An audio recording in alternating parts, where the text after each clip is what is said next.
4 పార్కులు చేయాలన్న ఆలోచనతో ఈరోజు 4 పార్క్స్ను కూడా విజిట్ చేసాం. లోకల్ వాళ్ళతో కూడా మాట్లాడి వాళ్ళు కోరుకున్న విధంగా, ఎందుకనంటే ప్రతిరోజు వాళ్ళే వాడుకుంటారు పార్క్ కాబట్టి వాళ్ళకి ఏ ఎమ్యూనిటీస్ కావాలి, ఏ ఫెసిలిటీస్ కావాలి అవన్నీ కూడా వాళ్ళతో చర్చించి అవన్నిటిని కూడా ఇందులో పొందుపరిచి, ముఖ్యంగా చిల్డ్రన్ కానీ వృద్ధులు కానీ వాళ్ళు ఎక్కువగా వాడుతుంటారు ఈ పార్క్స్ కాబట్టి వాళ్ళకి కావాల్సినటువంటి ఫెసిలిటీస్ అన్నింటితో. ఇప్పుడు పార్క్స్ అని అంటే ఒక బెంచ్ మార్కు మనకి సిటీస్ విశాఖపట్నం, విజయవాడ, హైదరాబాదు అలాంటి దగ్గరికి వెళ్తే మనం ఎప్పుడైనా విజిట్ చేసినప్పుడు కూడా ప్రత్యేకంగా ఫ్యామిలీస్ను మనం పార్క్స్కి గడుపు తీసుకొని వెళ్తాం, ఎంజాయ్ చేయాలని, ఆ పార్క్స్ ఆ అందాన్ని కూడా మనం చూడాలి. సో ఆ స్టాండర్డ్స్తో శ్రీకాకుళం కార్పొరేషన్లో కూడా పార్క్స్ తయారు చేయాలనేది మా తాలూకు ఆలోచన. దానికోసం ఏదైతే కార్గిల్ పార్క్ మాకు బ్రహ్మాండంగా ఒక సక్సెస్ఫుల్గా చేయించామో ఆ స్టాండర్డ్స్తో ఈ పార్క్స్ అన్నీ కూడా డెవలప్ చేస్తామని కూడా తెలియజేసుకుంటున్నాను. దానితో పాటు మన శ్రీకాకుళంలో స్టేడియం ఎంతో కాలం నుంచి అది కంప్లీట్ చేయాలన్నటువంటి ఆతృతతో మరి గతంలో కూడా గత ప్రభుత్వం దాన్ని పూర్తిగా గాలికి వదిలేసినట్టుగా వదిలేస్తే మళ్ళీ రీశాంక్షన్ చేయించి దానికి కావాల్సినటువంటి ఫైనాన్షియల్ శాంక్షన్ అన్నీ కూడా అప్రూవ్ చేయించి ఈరోజు పనిని కూడా వేగవంతం చేసాం. అది కూడా ఇన్స్పెక్ట్ చేసాం. వచ్చే 3 నెలల్లో ఆ పనులు కూడా శ్రీకాకుళంలో ఉన్నటువంటి కోడి రామ్మూర్తి స్టేడియం పనులు కూడా పూర్తి చేయాలన్న ఆలోచనతో దానికి కూడా స్పెషల్ రివ్యూ, ఫీల్డ్ రివ్యూ కూడా ఈరోజు చేసాం. కాంట్రాక్టర్ని అలాగే స్పోర్ట్స్ డిపార్ట్మెంట్ అధికారుల్ని అందరినీ కూడా పిలిపించి కలెక్టర్ ఆధ్వర్యంలో కూడా రివ్యూ చేసి ఎట్టి పరిస్థితుల్లో 3 monthsలో ఆ వర్క్స్ కూడా ఫినిష్ చేయాలని చెప్పి స్పష్టంగా ఆదేశాలు కూడా జారీ చేయడం జరిగింది. కేవలం ఇది కంప్లీషన్ చేయడమే కాదు, క్వాలిటీతో కంప్లీట్ చేయాలి.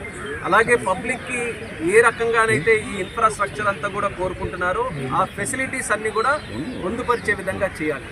ఈ ఆలోచనతో ఈ శ్రీకాకుళం కార్పొరేషన్ని అన్ని విధాలుగా సర్వసుందరంగా తయారు చేయాలనేటువంటి మా తాలూకా కర్తవ్యం ఏదైతే ఉందో దాంట్లో ఈ కార్యక్రమాలన్నీ కూడా చాలా చక్కగా పబ్లిక్ తాలూకా సపోర్ట్తో ముందుకు నడవడం మా అందరికీ చాలా ఆనందంగా ఉంది.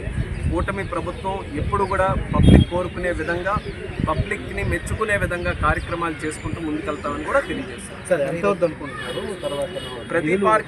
ప్రతి పార్క్కి కూడా ఇది ప్రత్యేకంగా CSR యాక్టివిటీ నుంచి, ఎయిర్పోర్ట్ అథారిటీ ఆఫ్ ఇండియా నుంచి CSR యాక్టివిటీ ద్వారా నిధులు తీసుకొని వచ్చి ప్రతి పార్క్కి సుమారు 55 to 60 lakhs ఖర్చు పెట్టి ఎక్కడెక్కడైతే పాత ఇన్ఫ్రాస్ట్రక్చర్ ఉందో దాన్ని కూడా యూటిలైజ్ చేసుకుంటూ మంచి స్టాండర్డ్స్తో ఈ పార్క్ని రీడెవలప్ చేసే విధంగా ఈ 4 పార్కులు తీసుకుంటే సుమారు 2.2 నుంచి 2.3 crores ఖర్చు పెట్టి పార్క్స్ అన్నీ కూడా మనం డెవలప్ చేస్తాం.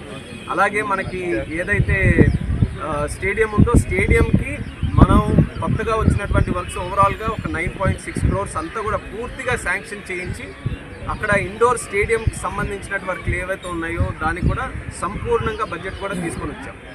రేపు మన ఇన్ఫ్రాస్ట్రక్చర్ కంప్లీట్ చేసిన తర్వాత శాప్ ద్వారా, స్పోర్ట్స్ అథారిటీ ఆఫ్ ఆంధ్రప్రదేశ్ ద్వారా మరొక 2.6 crores ఖర్చు పెట్టి దాంట్లో కావాల్సినటువంటి ఎక్విప్మెంట్ అంతా కూడా తీసుకొని వస్తాం.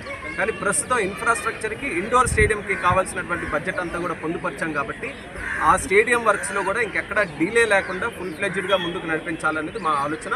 దానికోసం ఆ రివ్యూ కూడా ఈరోజు సార్. దీంతో పట్టణాలకి ఎక్కడికి ఇంకా పట్టణాలకు ఏది లేనటువంటి అవకాశం అనుకుంది నాగావళి రివర్, అది ఇప్పుడు నిర్లక్ష్యానికి గురవుతున్నటువంటి పరిస్థితి. మీరు చూస్తే DNF ఫ్లైఓవర్ కావచ్చు, అదే బ్రిడ్జ్ కావచ్చు, ఆ 7 రోడ్ దగ్గర కావచ్చు, ఫుట్పాత్ల మీద సాయంత్రం నుంచి కూర్చోండి ఘాటు లాగా నిర్మాణం చేపట్టడం, లేకపోతే దాన్ని ఒక పార్క్ అట్మాస్ఫియర్ తీసుకురావడం వస్తే బాగుంటుందని చాలా మంది అభిప్రాయపడతారు. తప్పకుండా ఆ ఫీడ్బ్యాక్ మా వరకు కూడా వచ్చింది. ముఖ్యంగా మన శ్రీకాకుళంకి ఇది ఒక అడ్వాంటేజ్. పెద్ద పెద్ద నగరాలు భారతదేశంలోనే కాదు ప్రపంచం మొత్తం మీద తీసుకుంటే అభివృద్ధి చెందుతున్నటువంటి నాగరికత ఎక్కడుందనంటే నది పక్కనే ఉంటుంది. అలాంటిది మనకి శ్రీకాకుళం నాగావళి నది పక్కన ఉండడం మనం అందరం చేసుకున్నటువంటి అదృష్టం.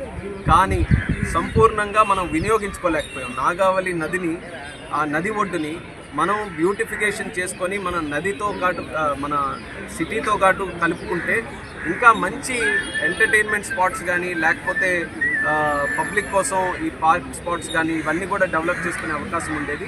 First time in the history Srikakulam చరిత్రలో మొట్టమొదటిసారి ఒక 1 kilometer స్ట్రెచ్ని రివర్ పక్కనే డెవలప్మెంట్ కోసం తీసుకొని వెళ్తున్నాం.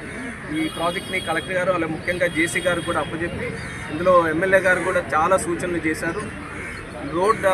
నది పక్కనే మనం రోడ్డు డెవలప్ చేసుకుంటూ వాకింగ్ ట్రాక్ కూడా డెవలప్ చేసుకుంటూ ఇంకా అదనంగా పార్క్స్ కోసం స్పాట్స్ కూడా డెవలప్ చేయాలనేది ఒక పైలట్ ప్రాజెక్ట్, ఒక మోడల్ కింద ఒక 1 kilometerని మనం స్టార్ట్ చేయబోతున్నాం.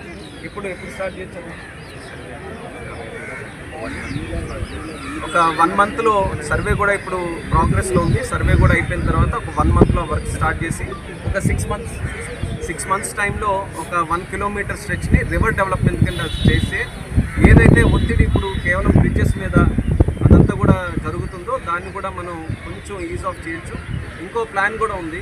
శ్రీకాకుళంకి సుమారు 9 కిలోమీటర్లో మనకి బీచ్ కూడా ఉంది. కానీ ఇప్పుడు బీచ్కి వెళ్ళాలనంటే చాలా కష్టంగా ఉంటుంది. సింగిల్ లేన్ రోడ్డు ఉంది, మధ్యలో చాలా విలేజెస్ ఉండడం, దాని మీద సింగిల్ రోడ్డు మీద చాలా ట్రాఫిక్ కూడా ఉండడం, దీనివల్ల అనేక ఇబ్బందులు ఉన్నాయి. కానీ మనం బ్రహ్మాండంగా ఒక బీచ్ రోడ్డు కూడా తయారు చేయడానికి ఆల్రెడీ ప్లానింగ్ చేస్తున్నాం, సర్వే కూడా చేసాం. ఈ 9 కిలోమీటర్ల వరకు ఉన్నటువంటి స్ట్రెచ్ని నాగావళి నది పక్క నుంచే, అంటే ఆల్రెడీ ఉన్న రోడ్డు కాకుండా గ్రీన్ ఫీల్డ్ రోడ్డు ఒకటి ఎస్టాబ్లిష్ చేసి డబుల్ రోడ్డుగా దాన్ని మనం వెడల్పుగా మనం ఆ రోడ్డుని ఎస్టాబ్లిష్ చేసుకుంటే డైరెక్ట్గా శ్రీకాకుళం టౌన్ నుంచి మన బీచ్ వరకు మంచి బ్రహ్మాండమైన కనెక్టివిటీ వస్తుంది. ఈరోజు టౌన్లో అందరూ కూడా బీచ్ కావాలనంటే ఇంత దగ్గరలో బీచ్ ఉన్నా వైజాగ్ వెళ్తున్నారు కొంతమంది, లేకపోతే నది దగ్గరికి వెళ్ళాలంటే మీరు ఇందాక చెప్పినట్టు బ్రిడ్జ్ మీద నిల్చుంటున్నారు. సో ఇన్ఫ్రాస్ట్రక్చర్ ఇంకా డెవలప్ చేయాల్సినటువంటి అవసరం ఉంది.